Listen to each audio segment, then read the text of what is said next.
Your Voice, Shropshire Disability Network Newsletter, June 2011. Why the cuts will be so cruel for families.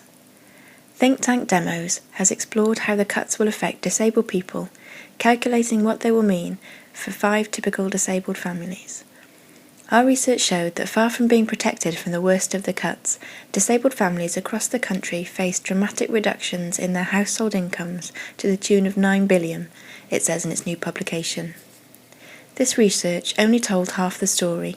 We could only model the impact of welfare cuts on disabled people and not the implications of cuts to public services and local authority budgets, or the further cuts to welfare announced after the spending review. This meant that the losses we estimated were, if anything, an underestimate. This pamphlet is the first report in a new tracking study following 5 disabled families through the course of this Parliament and documenting the impact of fiscal tightening on their lives. The project brings to the fore the real consequences the cuts have for the everyday lives of disabled people and reveals the first-hand experiences of disabled families living on the edge of uncertainty, financial stress, and disability poverty. About Demos. Through high-quality and socially responsible research, Demos has established itself as a leading independent think tank in British politics. Its work is driven by the goal of a society populated by free, capable, secure and powerful citizens. For more information you can go to www.demos.co.uk/publications/destination unknown spring 2011. Don't make a mistake in any claim for help, or else. Fraud and error provisions are as planned by HMG. In the event of proven fraud that leads to an overpayment, there will be a minimum penalty of £350 or 50% of the amount overpaid, whichever is greater, up to a maximum of £2,000. In cases where there is no overpayment, the penalty will be fixed at £350. As an alternative to fraud prosecution, people are allowed to choose a fixed penalty. The cooling-off period after this decision is reduced from 28 to 14 days. Where a person has committed a proven benefit offence, their benefit is stopped for 4 weeks.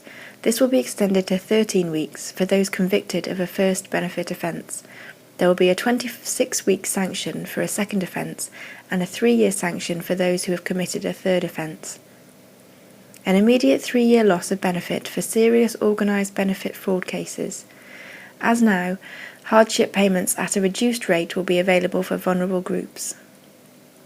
A new civil penalty of £50 will be introduced for claimants who are negligent in maintaining their benefit claim, which leads to an overpayment. For example, by failing to disclose relevant information or report a relevant change in circumstances without a good reason and giving incorrect information. The penalty also can be imposed upon other members in a couple unless they could not reasonably have been expected to have known about it. This has been taken from www.newcastle.gov.uk/core.NSF/WEIREF Bill 2011. On the other hand, perhaps life as an MP would be safer than being disabled. One of many internet postings on the day of the Westminster March included this about the House of Commons. Is it accurate? We can't possibly comment. Can you imagine working for a company which had the following employee statistics? 29 accused of spouse abuse, 7 arrested for fraud, 9 accused of writing bad cheques, 17 directly or indirectly bankrupted at least 2 businesses. 3 have been in prison for assault. 71 cannot get a credit card due to bad credit. 14 have been arrested on drug-related charges. 8 have been arrested for shoplifting. 21 are currently defendants in lawsuits. 84 have been arrested for drink driving in the last year. They cost the taxpayer many millions in expenses. Which organisation is this? It's the 635 members of the House of Commons. Last month we reported that Shropshire's Blue-Eyed Soul Dance Company was a victim of the cuts. Now read on. The staff and trustees of Blue-Eyed Soul Dance Company have decided to carry on with their work despite the loss of secure funding from Arts Council England from 2012. In a statement, they say that they have spent weeks looking at the future of the company's work, and whilst acknowledging the restrictions that the cut will impose, we view this an opportunity for positive change. Demand for inclusive dance work remains high, and we are really committed to continuing the work that's been so successful over the last 16 years. Blue-Eyed Soul Dance Company will continue to exist until March 2012. After that, Rachel Freeman, Rachel Liggett and Sally Edwards will continue delivering different aspects of the work as independent artists. These will include aerial dance, community performance and project-based education and training. The company may close, but the dance will continue. The statement goes on to say, concluding with warm thanks for all the support and encouragement that they have received.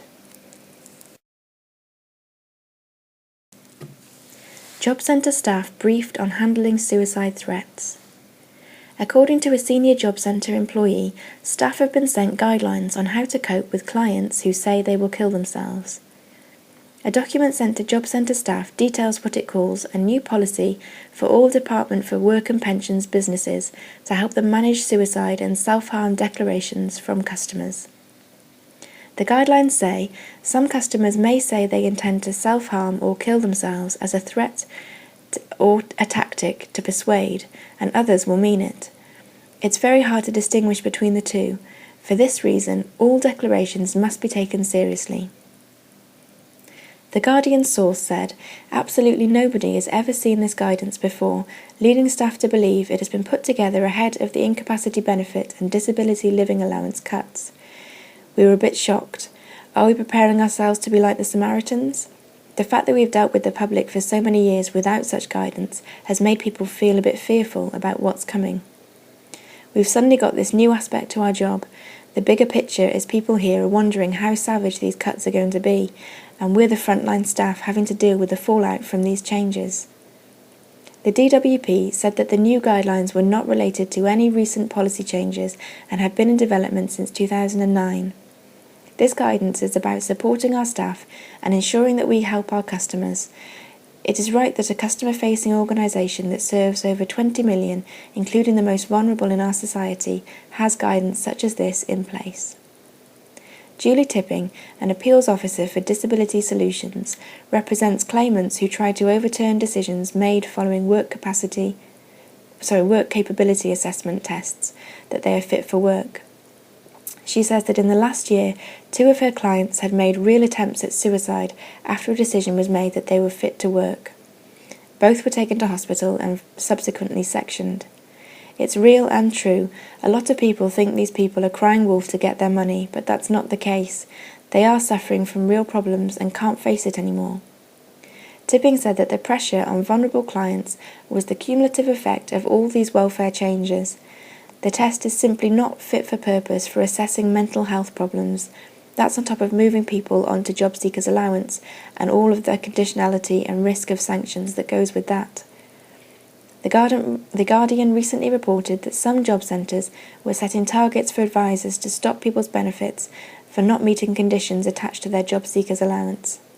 This has been edited from The Guardian on the 8th of May.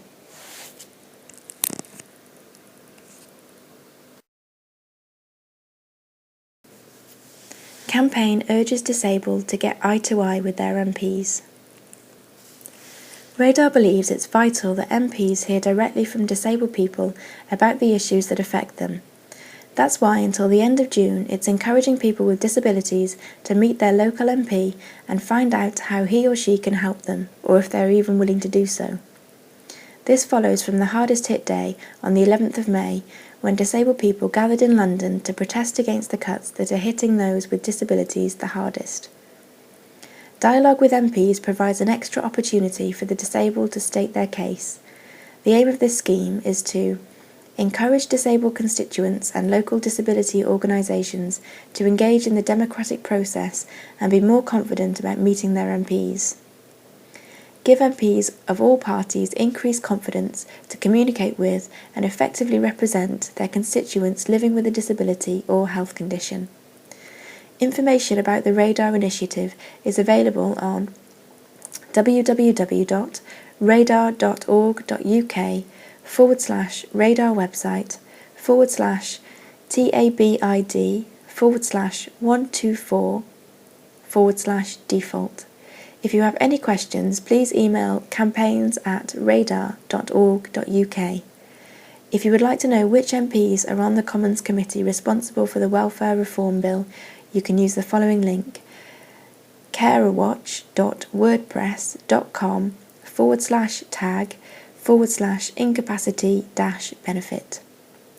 Radar is the UK's largest disability campaigning organisation, with a membership of over 800 disability organisations and individual campaigners. Rethink supporters speak out. To put a time limit on when benefits will cease is grossly unfair and shows a lack of understanding of the plight of the mentally ill. My benefits are a lifeline that I could not do without. Keith, Rethink supporter. The stress and anxiety around these reforms is actually making some people more ill. Their forms and assessments do not seem to take into consideration the mental health of people and how difficult it can be for people who are affected by mental illness to complete them. I know people with severe mental health problems who are envious of those in work and who would love to do more, but are simply not well enough. Mrs. Rydell, carer. I had to appeal a decision for my benefits after a medical assessment said I did not qualify. I won, but I went through a lot of stress which was hard to deal with. Rethink supporter. The Department for Work and Pensions has published a white paper, Universal Credit, Welfare That Works, setting out government plans to simplify benefits. Now Rethink, the leading national mental health membership charity, is asking people to share their views and experiences to inform the new system, so that people affected by mental illness do not lose out. Changes proposed in the white paper include conditionality, benefit penalties. The government is introducing tougher penalties on job seekers' allowance claimants who do not actively seek work. Smaller penalties will apply to people in the ESA work-related activity group as before, but only in relation to failing to comply with preparing for work. Universal credit. Universal credit will be a new benefit payment replacing incapacity benefit, income support, income-based employment and support allowance, and job seekers allowance and tax credits. Earnings disregards. In households with one or more disabled person, £7,000 will be allowed to be earned through work before any universal credit payments start to taper off. The taper means that 65 pence in every £1 will be taken out of earnings for those on UC. This is a significant improvement to ensure that people will be better off in work. Carers allowance. The white paper recognises that the current system of carers allowance is unfit for purpose, but makes no firm commitment to address this. This is very disappointing. Disability living allowance. Disability living allowance will still be claimed and paid separately. Rethink says it is pleased that this will remain a distinct benefit, but is waiting for consultations on the rates and a new assessment. What you can do. Join the Hardest Hit campaign. If you currently receive benefits due to a mental health, Rethink would like to hear about the potential impact these changes will have on you. The more examples we have, the more we can fight to ensure that any changes are fair. You can email the Rethink campaigns at campaigns@rethink.org. You can write to your MP and use our guide to contact your MP. You may also want to support our Fair Treatment Now campaign. Rethink was founded over 30 years ago to give a voice to people affected by severe mental illnesses like schizophrenia. Rethink has about 10,000 members. Their contacts are Head Office, 15th floor, 89 Albert Embankment, London, SE1 7TP. The telephone number is 0845 456 0455, or you can email info@rethink.org. The Advice and Information Service is 020 7840 3188. They're open Monday to Friday, 10 till 1, and you can also email advice@rethink.org.